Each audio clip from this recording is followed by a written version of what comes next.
Hello and welcome to the Unqualified Podcast with Leon Wilson. That's me. I am extremely excited that you would stop by and join me today. And today I'm going to talk about a few things, but first and foremost, God is on the move. And wherever you are in your life, whatever you are doing, I urge you, and my direction is, my comfort is, that God has a plan for you. You were born for such a time as this, and you were not born to just warm a pew or something like that. Don't get me wrong. There's sometimes a training period, and there's sometimes some things, real life circumstances that have to get in the way of your plan so that you can be developed in a way that God is going to use you in a particular assignment. And whatever that is, whatever that work is, whatever that labor is, I encourage you to keep your eye on the prize. And that is whatever the Lord has in your life. Don't look back. Don't stop. Keep pushing forward, because He's got something for each and every one of us. That said, today I want to talk a little bit about those people you hang around. And that goes for family, friends, whomever. And it's easy for some of us to look at each other and be like, "Oh man, you got great friends," or "I love, I want to be a part of that circle," or whatever that looks like. And sometimes the hardest thing in the world is to come to grips with the fact that the people around you aren't doing you any good at all. And I've been there. I've been there. And there was a time when I had to totally unplug from my life and move somewhere else. And that was when I lived in Indianapolis. I was surrounded by a bunch of people who, very few of them wanted to enrich my life. Most of them wanted something that I could give them.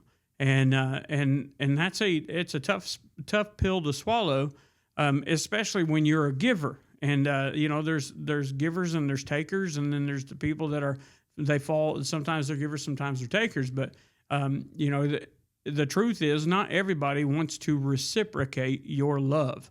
And how you show your love is different between you, someone else, and whatever. We're all different. We're all wired different.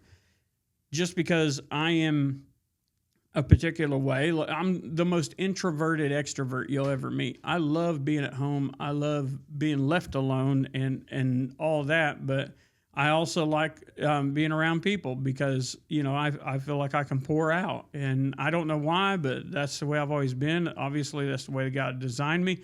And obviously, He called me to preach and pastor. And so I preach and pastor, and I love doing it, but I also love my time at home. And so that's me. But you may be something a little bit different. You might be wired a little bit different in that you're either extrovert or you're introvert, which means either A, you don't like dealing with people, or B, you like dealing with people.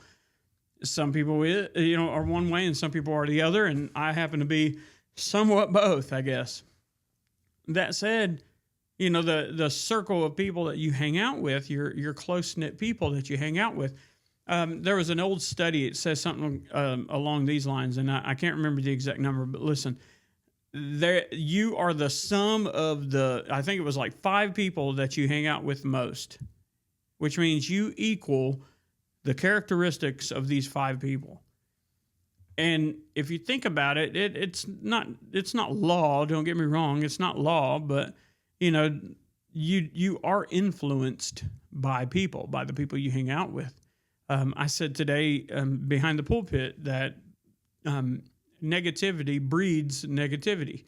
And positivity is the same thing. Those people around you can drag you down. If you look at the book of Job was he was a perfect and upright man, the Bible says, and then he ended up getting targeted. God said, "Have you considered my servant Job?" And next thing you know, the devil has got reign over Job's life. And in the first, in one day, 4 different messengers approached Job, telling him about how his life had been destroyed, utterly destroyed. And then he was cursed from the top of his head to the soles of his feet with boils, with nasty boils.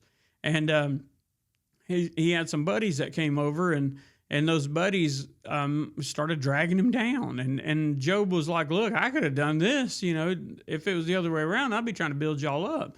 And so, it got me thinking about, who are you hanging around? Are you hanging around with people who always want to drag you down, who are always negative? Because that bounces back on you.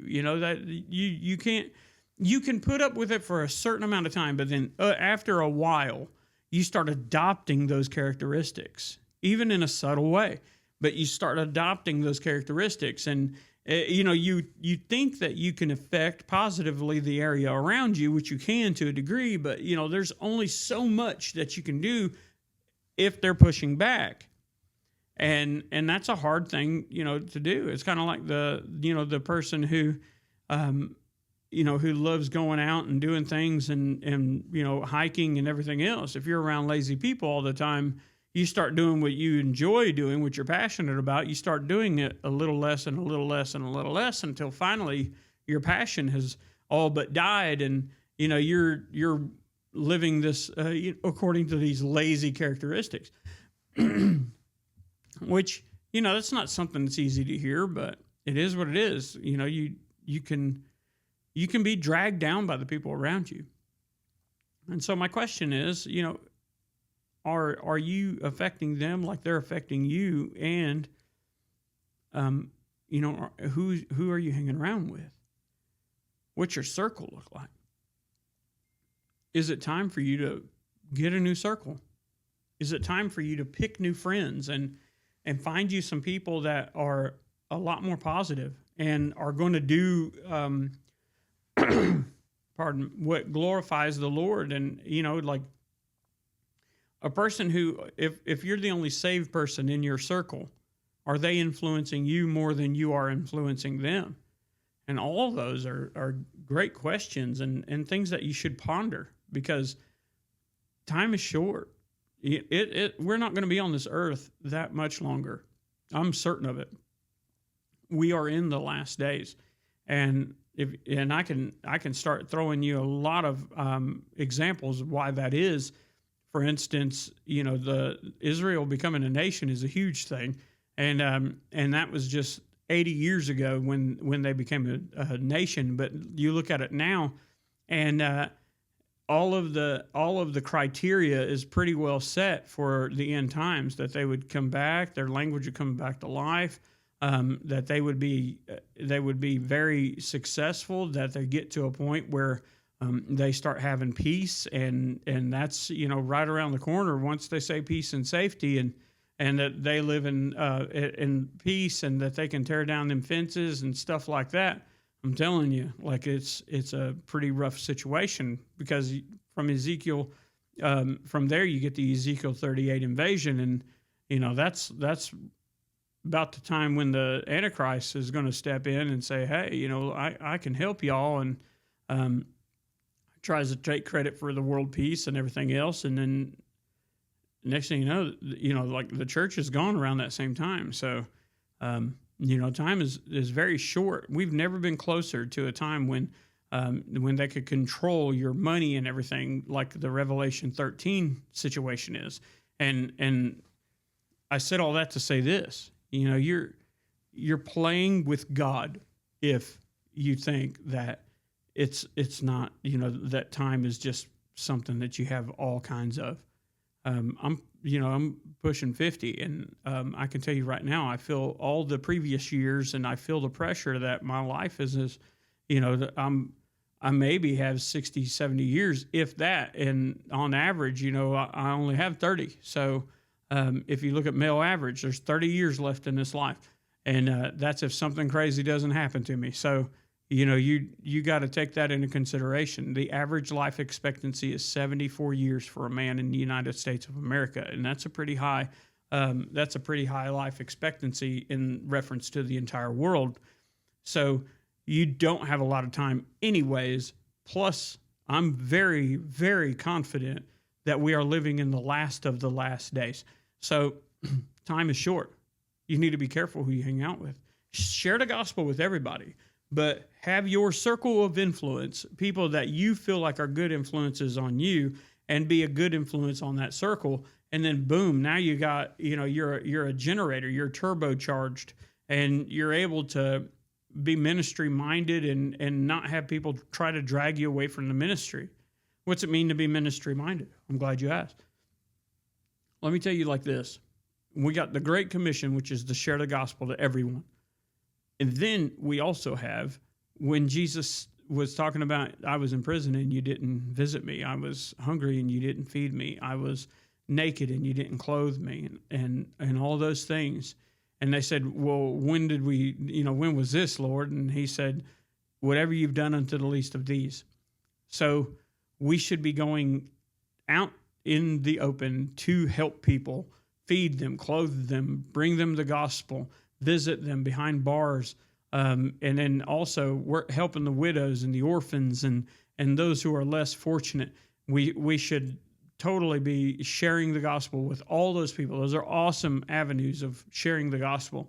And if we're not, then we've got some fixing to do. You've got some fixing to do. And the people that you hang out with, if they have that type of mind, that is a ministry mind. Be involved with your church and be involved with your community the best you possibly can. That's a ministry mind. And you can't expect pastors and youth ministers and all this other to do all that for you. That's not how this works. You need to be plugging into your local church and finding where you can help.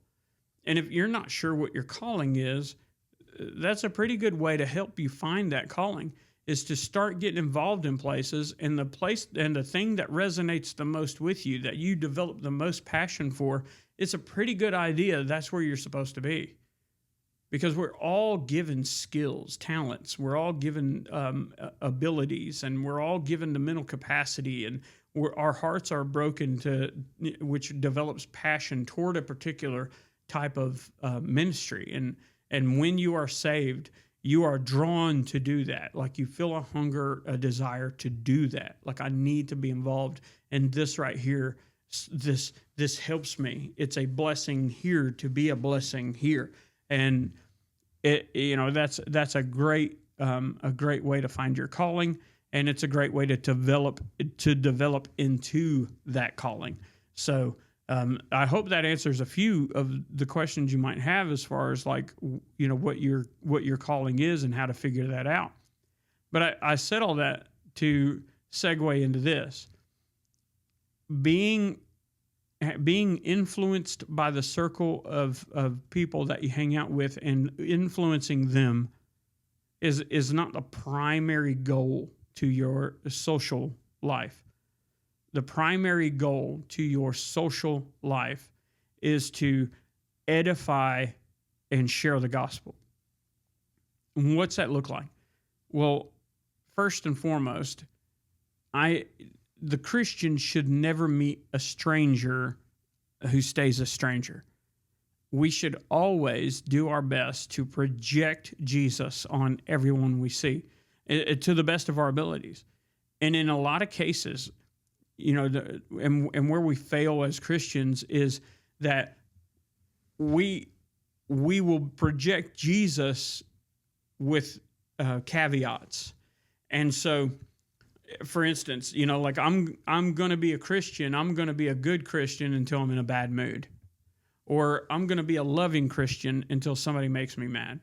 Or I'm going to be a loving Christian and I'm going to help and I'm going to do and I'm going to go and I'm going to, project and help and push and all this other until I get my feelings hurt. And then, I'm backing off. All of which, is a very emotionally driven person. And you can't be that way. We ought not be that way. We ought to want to, if we're hurt, if we're pushed, if we're wore slap out, whatever those conditions are that drag us down, you were not meant to go through that alone.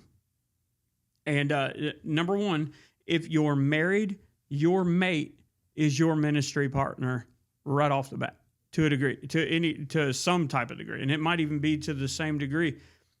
For instance, my calling is to pastor, and so I'm pastoring. I'm acting within my calling. My wife is my wife, and so she's my helpmate. So ipso facto, it's her calling to help with my calling. Now, let's say the Lord's gives her the desire and hunger and need and passion to work with whoever, and it doesn't matter who that is. Might be women, might be children, might be whoever, might be inmates. I don't know, but whatever that is, I need to be helping her with that too, and that will help grow us as a ministry team. But that doesn't mean that I can't team up with another pastor or someone else at my church and or someone at another church. It doesn't matter, but it doesn't mean that I can't work arm in arm and hand in hand with them too. It just means that the Lord gave me a wife for a reason, and the Lord gave you a wife or a husband for a reason. So use that, use them, lean on them, help, don't push them away when they're trying to help, pull that help in, because no man is an island. We're not meant to do this thing alone. Jesus sent the disciples out 2 by 2. The apostles went places. They didn't go by themselves. Most of the time they went 2 by 2. There's only a few times in the Bible where it shows that Paul was even by himself. And, most of the time the disciples were together and apostles were together. And that's important. So, I think it might sound like I'm frustrated today, and I'm really not. I'm just really passionate about this because I believe that folks really do try to hang on to an emotionally attached season, and maybe that season's gone, but we try to hang on to people, and maybe they were meant for a season, and it doesn't, that season doesn't mean a life sentence. And I think sometimes we hang on to things just because we get so used to it.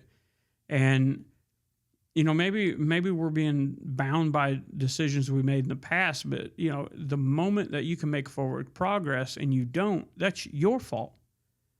And I'm in a growing season at our church, and I can tell that the Lord's doing things in my life, in my ministries, and amongst us, and I see people who are definitely on the growth, and then I see people who it doesn't seem like they've grown at all. In fact, there's some that seem like they've taken some steps back, and I'm not saying anybody in particular in my church. I'm saying people in general, but it breaks my heart to see people who are capable of so much more, and they're just like, this is what I do now.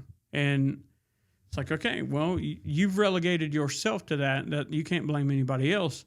But then at the same time, when one person's, slacking off, there's 5 or 6 other people who are saying, hey, here I am, send me. And ain't that ministry? Because maybe that's why there's a Leon Wilson, is because other people have said, I'm comfortable serving in this capacity. I'm not doing anymore. And the Lord's saying, okay, well, I got a guy waiting in the wings right now, and I'll elevate him to this status and pour into him and anoint him for this time. And, he's going to run with it. And, that's where we're at. Maybe the Lord's calling on you right now, saying, hey, here's your opportunity. Run with it. Because people before you have not. And it's your time. So take the baton and don't look back. Because that's not where you live now. Back there's nothing. There's no growth. When we take steps back, there's no growth. It's negative. And that's not where you live anymore. Keep pushing forward. And watch what God does in your life. He's not done with us. Be careful who you surround yourself by. Pick people, good people, people of God. Not people who are lukewarm either. Not these once a week service people. Don't let those people even have the biggest say in your life. because those people aren't growing. And I will say this, like, I've met a lot of people who refuse to, to admit that they're their biggest enemies, and that they do the most destruction in their life. I know some people that are so self-destructive that they will talk themselves out of every blessing that comes their way. Why? I don't know. I don't really know. But I've seen people who, the Lord would send them the right man or woman of God and whatever, or it seemed like really good people, and they would nitpick the whole, everything about them until they wouldn't even go to the first date. And it's like, well, they're gone. And then, a year, 3 years, whatever it is, you see those people, those same people that, that they passed up on, they're doing better than they ever have. And maybe even the Lord sent them someone else, and, they've moved on. And then this person's like, man, those people, they ain't going to do as good as me. There was a preacher one time who, a preacher friend, had mentioned that there was a preacher that was probably going to get voted into a church, and the other preacher friend is saying, well, he ain't going to do as good as I could do there. And it's like, this is the kind of people that we're talking about. Like, you stand behind a pulpit and you spew stuff, you spew all this truth and everything else, and you're telling everybody else how they should be living, and then you turn around and this is the kind of stuff you say. There's no room for vanity in ministry at all. Vanity, it will kill your spirit. It'll kill all your progress. You thinking that you are way more than you are. We aren't nothing. Our righteousness is as filthy rags. And one day, even the crown that we are rewarded with, we're going to cast at Jesus' feet. And because we're going to realize that all of our life, we haven't been worth anything. We're not worth the drops of blood he shed on Calvary. We're not worth him walking those footsteps to the cross. We're not worth him hanging on the cross. We're not worth him being beaten. We're not worth him even putting his mother through the pain of childbirth. Not one of us are worth that. No, we were all worthless until he applied the blood. And once he applied that blood, we became worth way more. And that's why your soul is worth something, because you are bought with a price, and that price puts worth on you. There's not one time that something was bought that it didn't retain some type of value. The money that it takes for us to buy something puts value on that thing. It's like the pet rock. Somebody sold pet rocks. What gave value to a rock was that somebody marketed it in such a way that other people said they wanted it. Well, honey, you've got the blood of Christ attached to you, applied to your life. If you have found faith in Christ, you are worth something. Don't look back. Don't let this world talk you out of things. Keep pushing forward. Be careful who you hang out with, and pick good people to hang out with. And guess what? It's okay to say goodbye to other people. If they're not the right people, get the biggest pair of scissors you have and cut them out of your life.